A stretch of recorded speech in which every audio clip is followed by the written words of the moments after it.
ሳይንቲስቶች የተወሳሰበው የኳንተም ዓለም ከመምጣቱ በፊት በተፈጥሮ ውስጥ ያለውን ሁሉንም ነገር በትክክል የሚገልጽ የሚመስል ጥብቅ የሆነ ሕግ ነበራቸው።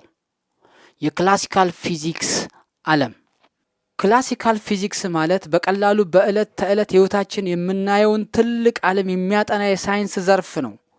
ኳስ ወደ ላይ ስንወረውር እንዴት እንደሚመለስ፣ መኪኖች እንዴት እንደሚጓዙና ፕላኔቶች ፀሐይን እንዴት እንደሚዞሩ የሚያብራራ የዚያ ዘመን ማለትም የክላሲካል ፊዚክስ ዘመን ግንባር ቀደም ተዋናዮች እነማን ነበሩ? አንደኛውና ዋነኛው አይዛክ ኒውተን ነው። ኒውተን የስበት ህግን ሎው ኦፍ ግራቪቲና የነገሮችን እንቅስቃሴ ህጎች በማውጣት ዓለም እንዴት እንደምትሰራ አሳይቶናል። ሌላው ጄምስ ክላርክ ማክስዌል ሲሆን የኤሌክትሪክና ማግኔቲዝም ኤሌክትሮማግኔቲዝም አንድነት በሚገርም ቀመር አረጋግጧል። ጋሊሊዮ ጋሊሊም ለዚህ ሁሉ መሰረት በመጣል ትልቅ አስተዋጽኦ አድርጓል። በ19ኛው ክፍለ ዘመን መገባደጃ ላይ ሳይንቲስቶች በተፈጥሮ ውስጥ ያለውን ሁሉንም ነገር ተረድተነዋል፣ የቀረን ትንሽ ማስተካከያ ማድረግ ብቻ ነው ብለው አስበው ነበር። ግን ተሳስተዋል። ችግሩ የተፈጠረው የሳይንስ ሊቃውንት እጅግ በጣም ትናንሽ ወደሆኑ ነገሮች እንደ አተም ያሉና በጣም ሞቃት ወደሆኑ አካላት ጥናት ሲገቡ ነው። እዚህ ላይ የኒውተንና የማክስዌል የክላሲካል ፊዚክስ ህጎች መስራት አቆሙ።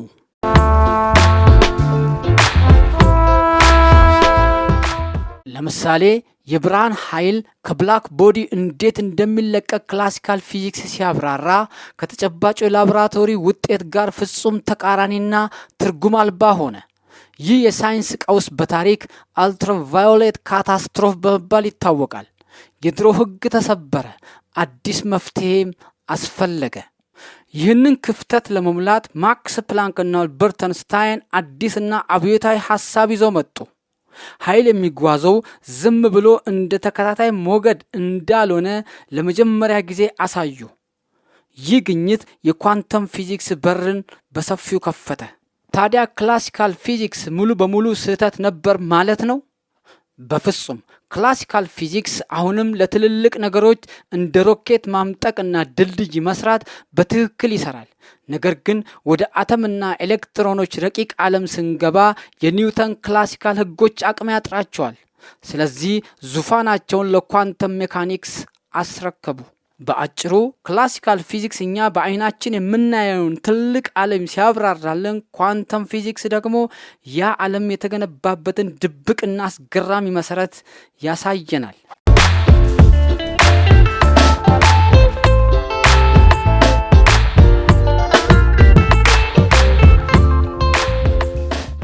ዓለማችን ከምን የተሰራች ናት? እጃችንን የምንኖርባትን ምድር አልፎም በሰማይ የምናያቸውን ከዋክብት ብንሰነጣጥቃቸው በመጨረሻ የምናገኘው ምንድን ነው? የዚህ ጥያቄ መልስ ወደ አንዱና እጅግ አስገራሚ ወደ ሆነው የሳይንስ ዘርፍ ይወስደናል፣ ኳንተም ፊዚክስ። እንኳን ደህና መጣችሁ። ዛሬ ዘመናዊውን ዓለም ስለፈጠረው ግን ደግሞ ለማመን እጅግ ስለሚከብደው ኳንተም ፊዚክስና ኬሚስትሪ ታሪክ አመጣጥ እና ወደፊት ስለሚኖረው ሚና በስፋት እንመለከታለን። ኳንተም ፊዚክስ ምንድን ነው? በቀላል ቋንቋ ኳንተም ፊዚክስ ማለት እጅግ በጣም ጥቃቅን የሆኑ ነገሮች ማለትም አተሞች፣ ኤሌክትሮኖች እና የብርሃን ቅንጣቶች ፎቶንስ እንዴት እንደሚሰሩ የሚያጠና የፊዚክስ ዘርፍ ነው። በዕለታዊ ህይወታችን የምናያቸው የፊዚክስ ህጎች፣ ለምሳሌ የተወረወረ ኳስ እንዴት እንደሚወድቅ የሚያጠናው ክላሲካል ፊዚክስ በእነዚህ ጥቃቅን ነገሮች ዓለም ላይ አይሰራም። በኳንተም ዓለም ውስጥ አንድ ነገር በአንድ ጊዜ ሁለት ቦታ ሊገኝ ይችላል። እደግመዋለሁ፣ አንድ ነገር በአንድ ጊዜ ሁለት ቦታ ሊገኝ ይችላል። ታዋቂው የፊዚክስ ሊቅ ሪቻርድ ፌይንማን እንዳለው ኳንተም ፊዚክስን እንደተረዳ ካሰብክ ኳንተም ፊዚክስን አልተረዳኸውም ማለት ነው። ለተራው ሰው ይቅርና ለታላላቆቹ ሳይንቲስቶችም ለመረዳት እጅግ ፈታኝ የሆነው ይህ ዘርፍ ዛሬ ለምንጠቀማቸው ስማርት ስልኮች፣ ኮምፒውተሮችና ኢንተርኔት መፈጠር ምክንያት ነው።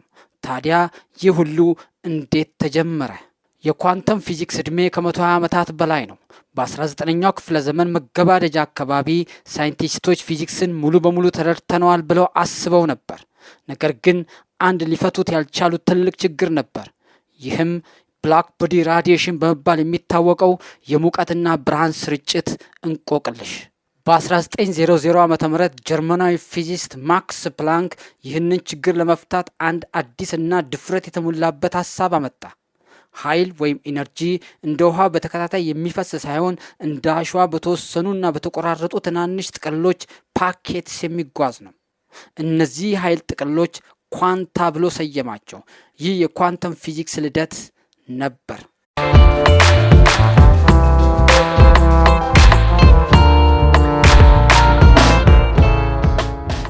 ከ5 ዓመታት በኋላ በ1905 አልበርት አንስታይን ይህንን የፕላንክ ሀሳብ በመጠቀም ፎቶ ኤሌክትሪክ ኢፌክት የተባለውን ክስተት አብራራ።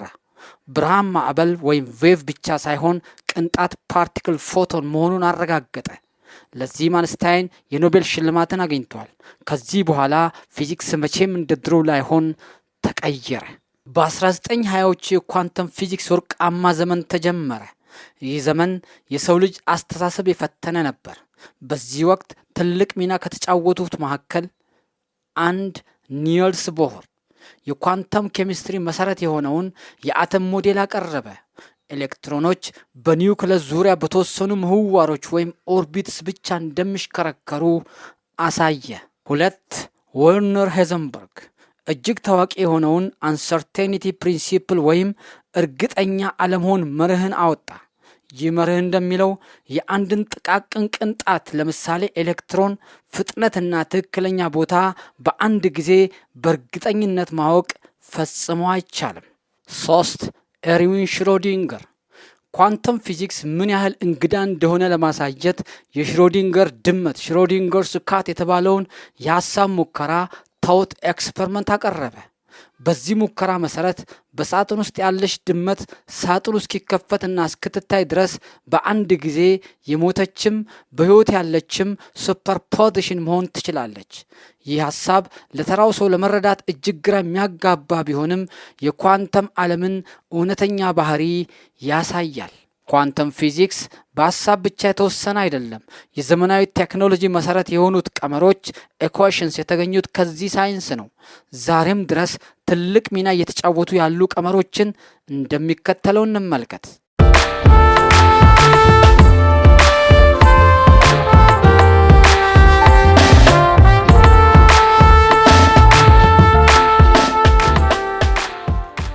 አንድ የሽሮዲንገር ኢኩዌሽን ሽሮዲንገርስ ኢኩዌሽን በ1926 የተገኘው ይህ ቀመር የኳንተም ፊዚክስ የልብ ትርታ ነው።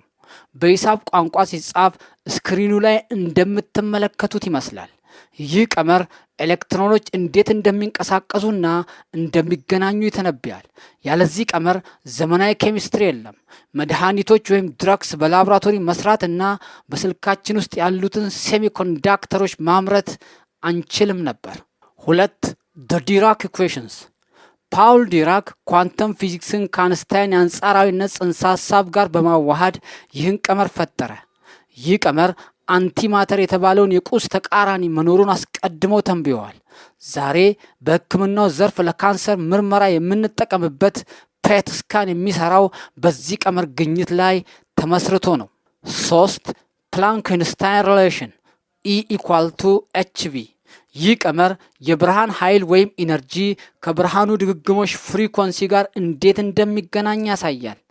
ለሌዘር ቴክኖሎጂ እና ለሶላር ፓናሎች መፈጠር ምክንያት የሆነው ይህ ቀመር ነው።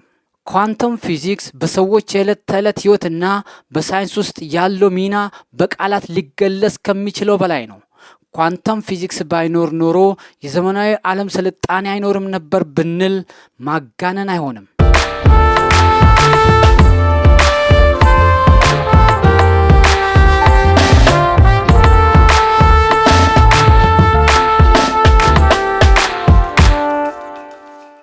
አንድ በቴክኖሎጂው ዘርፍ አሁን ይህንን ቪዲዮ እያያችሁበት ያለው ስልክ፣ ኮምፒውተርና ቲቪ የሚሰራው ትራንዚስተር በተባሉ ጥቃቅን ኤሌክትሮኒክስ እቃዎች ነው።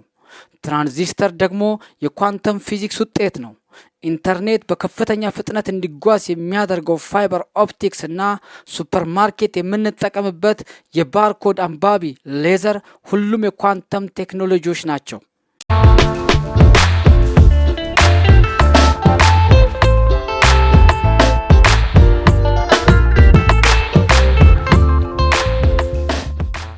ሁለት በሕክምናው ሜዲሲን ዘርፍ ሆስፒታል ውስጥ የውስጥ አካላችንን ፎቶ የሚያነሳው ኤምአርአይ ማግኔቲክ ሪዞናንስ ኢሜጂንግ ማሽን አተሞች በማግኔት ውስጥ ያላቸውን የኳንተም ባህሪ በመጠቀም የሚሰራ ነው። 3 በህዋ ምርምር ስፔስ ኤክስፕሎሬሽን ዘርፍ ጂፒኤስ ሲስተም ቦታችንን በትክክል በሚነግረን በሳተላይቶች ውስጥ ባሉ አቶሚክ ሰዓቶች አቶሚክ ክሎክስ አማካኝነት ነው። እነዚህ ሰዓቶች ጊዜን የሚለኩት በኳንተም ሽግግሮች ኳንተም ትራንዚሽንስ ነው። ያለ ኳንተም ፊዚክስ ሳተላይቶች መረጃ መለዋወጥ አይችሉም ነበር።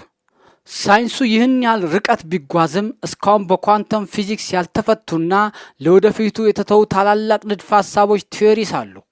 ከሁሉም በላይ ትልቁ ፈተና ኳንተም ግራቪቲ ነው። የአንስታይን ግራቪቲ ወይም ስበት ኃይል ህግና ኳንተም ፊዚክስ አብረው አይሰሩም። እነዚህ ሁለት ትልልቅ ህጎች አጣምሮ የዓለማችንን ቲዮሪ ኦፍ ኤቭሪቲንግ የሁሉም ነገር ንድፈ ሐሳብ ለማግኘት ሳይንቲስቶች ስትሪንግ ቲዮሪ እና ሉፕ ኳንተም ግራቪቲ የተባሉትን ውስብስብ ንድፈ ሐሳቦች እያጠኑ ይገኛሉ።